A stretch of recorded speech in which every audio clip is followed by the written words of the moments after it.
Hello everyone and welcome to Sinful Gaming. I hope you're all doing well, I hope you're all staying safe, and most of all, I hope you're all fighting that war against the grey. Today's video, we're going to talk start collecting Warhammer 40,000 boarding patrols, and today we're going to take a look at the upcoming Drukhari boarding patrol that is soon to be released by Games Workshop. Now we're going to go through the contents of this box set, talk a little bit about them, what they do on the tabletop, and how you can build these units up, before having a look at some other units we recommend to have a look at maybe using to expand upon this initial purchase. We'll then finally finish off the video with a little sample army list of 500 points, which is the standard size game for a boarding patrol in Warhammer 40k for you to use, hopefully some inspiration and get you some ideas for starting your own boarding patrol force in Warhammer 40k for the Drukhari using this box set. And so, to start with, first of all, we get a Succubus. This is a witch cult character for the Drukhari. Weapon skill, ballistic skill 2+, strength and toughness 3, 5 wounds and 6 attacks. Now this model only does have a 6 up save, but it has a 4 up invulnerable save as well, thanks to its lightning dodge ability. While a friendly witch cult unit is within 6 inch, they can also reroll the wound rolls of 1 thanks to Brides of Death. And the no escape rule means each time an enemy unit that is within engagement range tries to fall back, you roll off with your opponent, subtracting 1 from your opponent's roll if this model is equipped with a Shardnet and Impaler, and if you win that roll, your opponent can't fall back. Now, you do have a wide variety of different weaponry. You've got your Shardnet and Impaler, as mentioned, Razor Flails, Hydra Gauntlets, though for me, the big ones here are going to be your standard weapon, first of all, the Archite Glaive, +2 strength, -3 AP, damage 1. The Agonizer is really fun as well, at strength user, -3 AP, damage 1, but poison weapon 4+, meaning it always wounds on that 4 unless the enemy unit's a vehicle. Splinter Pistol and Blast Pistol are your shooting weapon options. Splinter Pistol is a pistol 1, 12-inch, strength 2, no AP, damage 1, poison 4+ weapon. Meanwhile, the Blast Pistol only has a 6-inch range, but is strength 8, -4 AP, damage D6. Can be a pretty nice little additional shot coming out the model. Now, joining our Succubus, we do have 20 witches. These are your standard witch unit, so you've got a lot of similarities between these and the Succubus. Now, they have dodge as well, where they've got a 6-up invulnerable save, though it turns into a 4-up whenever they're in melee, or verse any melee attacks, which is really cool. And they've got the no escape rule, exact same rule as the Succubus. Now, a unit of witches, if they are 10 models strong, you can have a unit of Hydra Gauntlets, Razor Flails, and the Shardnet and Impaler, so you get 1 in there for every 10, which is really cool. If you do go to a 20 strong unit, you can have 2 in the unit of 20, but you must have 10 models for each time you take 3. So you can't, if you have 15, you only get 1 of each. Now, you've got a couple of options on your unit's champion as well, which is the Hecatrix. The Phantasm Grenade Launcher is a nice little weapon, Assault D3 Blast, where each time the weapon hits, you roll 2d6, and if the result is higher than the leadership characteristic of the enemy unit, they suffer a mortal wound.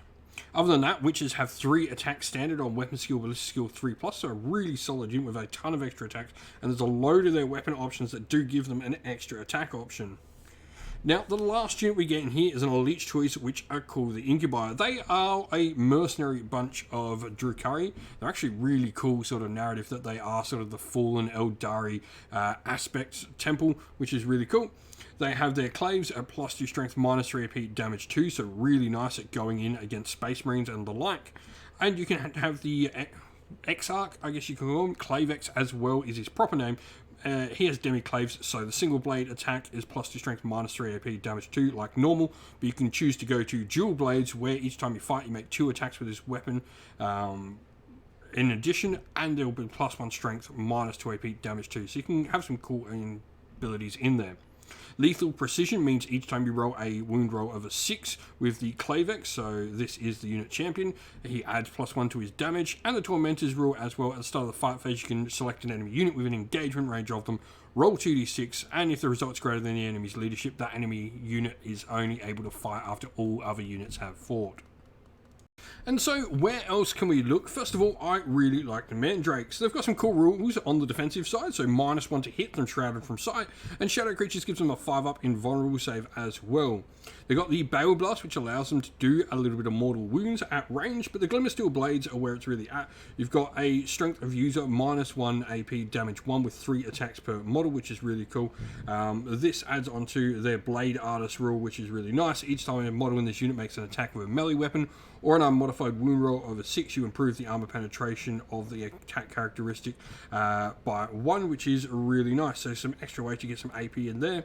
You've also got the cool 3 attacks base per model, and they are strength 4 base, which is really nice. So a little bit different and a nice unit option to take. Now, if we're looking maybe at swapping out our HQ option, we could look at Lilith Hesthrax. She is a named character for the Witch Cults, and she is an absolute character killer.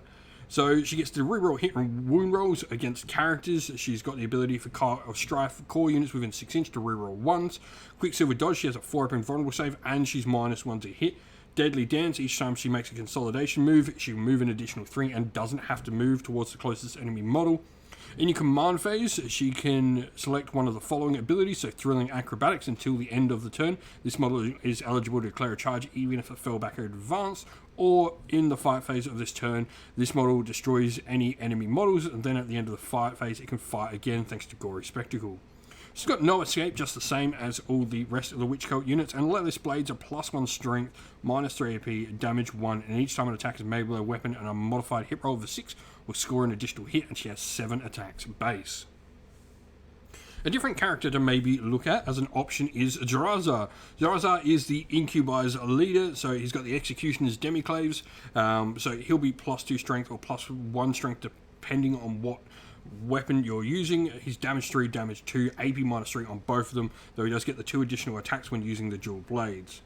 Now, he gets the Murderous Assault rule, where this model can be selected to fight 1 additional time in each phase. It must be eligible to fight each time it's selected to do so, though. Ancient Warrior, each time an attack is allocated to this model, you subtract 1 from damage into him. 4-up invulnerable save, he's got the Tormentor's rule, same as the Incubi we've already talked about. And the Master of Blades, where friendly Incubi units within 6 inch of him add 1 to their attacks wound rolls.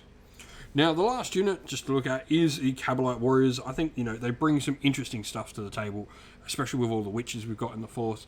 They're going to provide with an actual fire base. They've got their base weapons, which are the Splinter Rifles, Rapid Fire Strength 2, Poison Weapon 4+. They're just going to provide you, with a nice little shooting base. And so here we have our sample army list for the Drukhari. Now, we've chosen to go on this one with the Obsession, which will be Cult of Strife. I really like Cult of Strife. I think for me, it's the nicest one to go with. Obviously, we've got a ton of Witcher Cult units in here, so that's why we've just gone for that. Cult of Strife is, or we get to fight first in the fight phase if we're in engagement range, and each time we declare a charge, we get +1 a charge. Really solid abilities for a boarding patrol force, especially one like this that has so much combat in it. Now, this obviously only applies to the Witch Cult units, so it won't apply to the Incubi and Mandrake units we've added into the force here, but Succubus in there, we've given her an Agonizer and Archive Glaive. I think the Agonizer is really nice when we come up against really tough opponents. Other than that, if she's fighting like Guard or other Eldar, she can be using that Archive Glaive. Witches, we've got 2 squads of them. Both of them are going to have the Hydra Gauntlets, Razor Fails, and Shardnet and Impalers in them. Both of the Hecatrixes have Phantasm Grenade launchers, while one of them is also rocking an Agonizer. Other than that, pretty stock standard for the units, and if you've been playing with some Drukhari in Warhammer 40k, especially in boarding patrols, let us know your favourite units down in the comments below. And so that's the end of the video. Thank you all for watching. We hope you enjoyed it. If you did, please don't forget to leave a like, subscribe, and why not consider joining our Patreon or YouTube members on the channel as well. You can find the link to both Patreon and YouTube members, and indeed our merch stores on Teespring and Ko-fi down in the video's description. As a special thank you to everyone for supporting us on Patreon and YouTube members, we'd like to give them all a shout out. So thank you to our Patreons, Christian Weir, Soren, Kenny Lowe, Outer and Shot First, Andrew Bowen, The Rising Ape, Q Dynamic, Anthony B, JJ Austrian, Average Wargamer, Domir, Mark Harvey, James Cater, Benjamin Swallows, Red Martin, Iron Grinch, Nicholas Conomos, Colorblind Magic, Daniel Etherington, and Andy C. And to our YouTube members, Green Roots Gaming, Ronya, Lock Lorick, The Johnny84, David Ellsworth, Wolfric Nick, Broken Chef, Ariana Edwards, Revenar, Pink Nico Fire, Robin Mankiller, Monty's Tabletop Terrain, John Castle, Davis Weir, James South, James Tillman, Dylan Areno, and Gargamel196. Lastly, a special thanks to Lady Witchfox Art, who does all the amazing artwork for our channel, and indeed to everyone who helps come on and do battle reports, and to all the people who help run our Discord server. Thank you all once again, everyone, for watching. Stay safe, stay well, and most of all, keep fighting that war against the Grey. Ciao for now.